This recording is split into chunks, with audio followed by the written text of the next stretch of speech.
Assalamualaikum warahmatullahi wabarakatuh.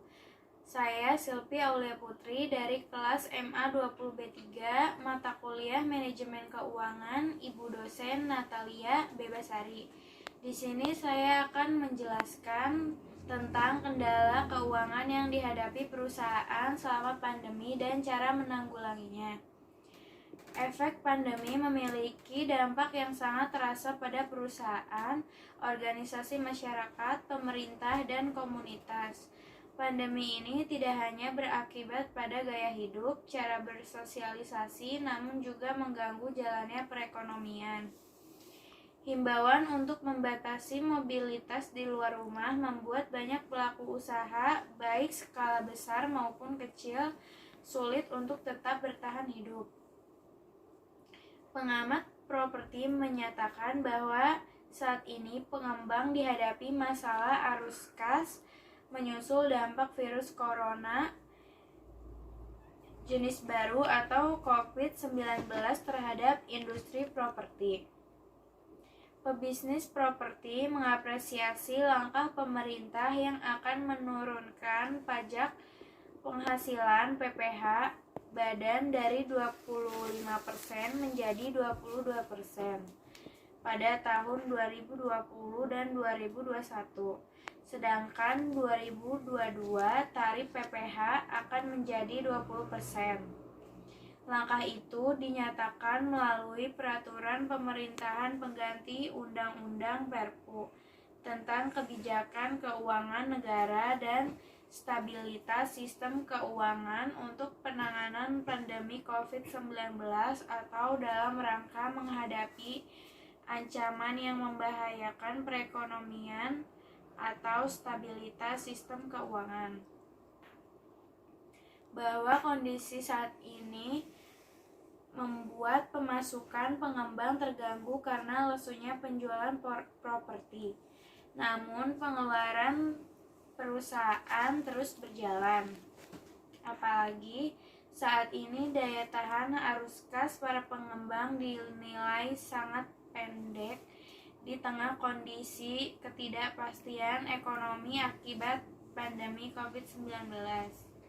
Namun patut disyukuri bahwa beberapa perbankan memang sudah merespon peraturan Otoritas Jasa Keuangan nomor 11 POJK 03/2020 tentang stimulus perekonomian nasional sebagai kebijakan counter-cyclical dampak penyebaran coronavirus disease 2019. Sejumlah perbankan mulai menawarkan keringanan dan pemberian restrukturisasi kredit terhadap perusahaan yang terdampak COVID-19. Stimulus ini diharapkan menjadi penopang pengembang properti agar terhindar dari kebangkrutan. Beberapa bank termasuk Bank BTN sudah mulai membuat kebijakan untuk menghadapi situasi saat ini. Hampir 2 tahun pandemi COVID-19 melanda dan hingga kini belum menunjukkan kurva penurunan. Kebijakan pembatasan sosial berskala PSBB tetap berlangsung seperti halnya di Jabodetabek dan sekitarnya. Selain itu juga program vaksinasi sudah mulai dilakukan. Kendati demikian, hal ini menyebabkan kegiatan ekonomi belum berangsur membaik. Dan akibatnya Indonesia telah mengalami resesi kembali setelah terakhir di 1998. Kondisi resesi ini ditandainya realisasi produk domestik bruto PDB nasional kuartal 2 2020 minus 5,32% dan kuartal 3 2020 minus 3,49%. Perkiraan kondisi ekonomi menjelang tutup tahun oleh beberapa lembaga keuangan dan praktisi ekonomi antara minus 2% sampai 0,6%. Kondisi ini dampaknya linier terhadap sektor properti. Dalam kurun waktu 5 tahun terakhir, menurut rumah.com, pada kuartal 3 2020, terjadinya penurunan harga properti nasional yakni minus 0,55%. Hal itu ditandai dengan beberapa calon konsumen yang memilih untuk menunda pembelian properti dalam waktu dekat. Di sisi lain, tingkat supply meningkat sekitar kurang lebih 20% di tahun 2020. Selanjutnya, berdasarkan laporan dari Kepala Departemen Komunikasi Bank Indonesia, bahwa selama pandemi penjualan properti residensial mengalami kontraksi 30,93% dibandingkan kontraksi pada kuartal sebelumnya sebesar 25,60%. Penurunan penjualan properti ini terjadi pada seluruh tipe unit rumah.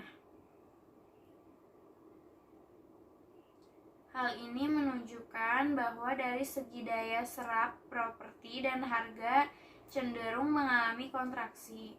Meskipun masih ada supply, namun kondisi ini tidak ada perbaikan pada sektor properti. Akan memungkinkan di 2021 belum ada pertumbuhan yang baik. Yang terjadi ialah semakin tinggi gap antara demand dan supply.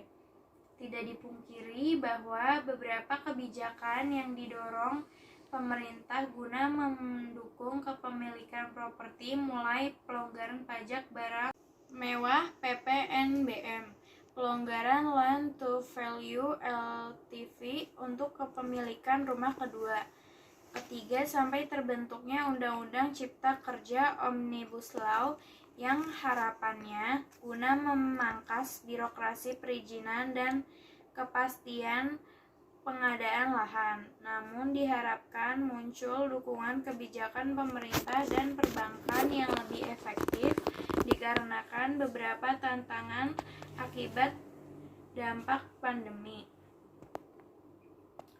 Saat ini angka pengangguran cukup tinggi akibat pandemi COVID-19, bahwa lebih dari 2,5 juta orang terdampak. Di 2021 ini tentunya merupakan masa transisi untuk masyarakat kembali mendapatkan lapangan pekerjaan, dikarenakan hal tersebut mempengaruhi setiap individu untuk berbelanja. Selain itu, banyak perusahaan yang terdampak dari berbagai sektor bisnis, di antaranya F&B, pertambangan, real estate, sampai konstruksi. Beberapa upaya yang telah dilakukan seperti restrukturisasi perusahaan, menjaga likuiditas dan kestabilan cash flow. Adapun di tahun depan merupakan masa recovery, beberapa perusahaan pun telah memproyeksikan kerugian laba. Meskipun pertumbuhan membaik dan tentu perusahaan belum dapat memberikan banyak benefit atau insentif kepada pegawai, tantangan lain berupa konsumsi rumah tangga yang belum membaik dalam waktu dekat, terutama pada semester 1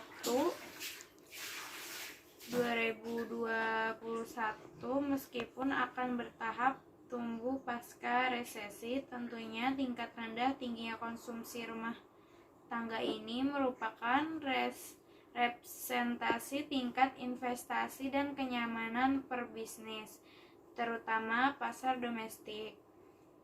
Sentimen ini berpengaruh pada pembelian properti dan prioritas akan kebutuhan rumah tangga.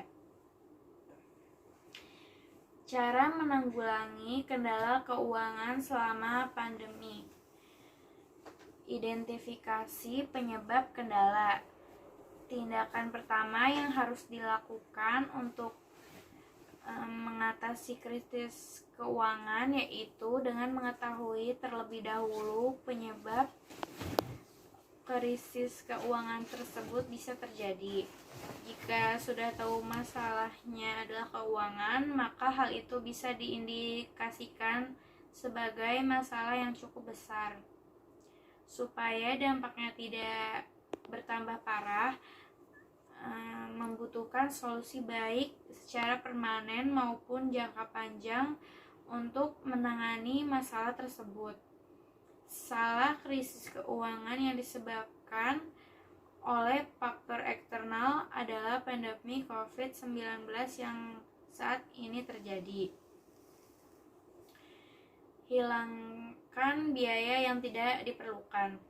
Salah satu yaitu dengan bekerja sama dengan pihak supplier, kira-kira bisa mendapat diskon atau tidak. Mungkin jika bekerja sama dengan baik, maka mereka akan memberikan diskon. Atur anggaran pengeluaran lebih teliti. Selain harus mengurangi biaya pengeluaran, kita juga bisa mengatur pengeluaran keuangan dengan lebih ketat. Alokasikan dana perusahaan untuk hal-hal yang lebih bermanfaat. Tahan dulu pengeluaran yang berfungsi untuk bisnis, event, dan hal-hal yang membutuhkan modal besar. Monitor arus kas bisnis. Salah satu hal yang harus diperhatikan yaitu harus selalu rutin memonitor arus kas perusahaan, karena hal ini akan membantu dalam pengevaluasi pendapatan dan pengeluaran perusahaan dengan lebih terperinci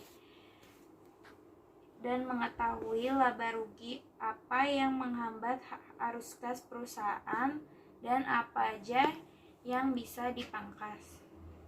Sekian penjelasan dari saya. Wassalamualaikum warahmatullahi wabarakatuh.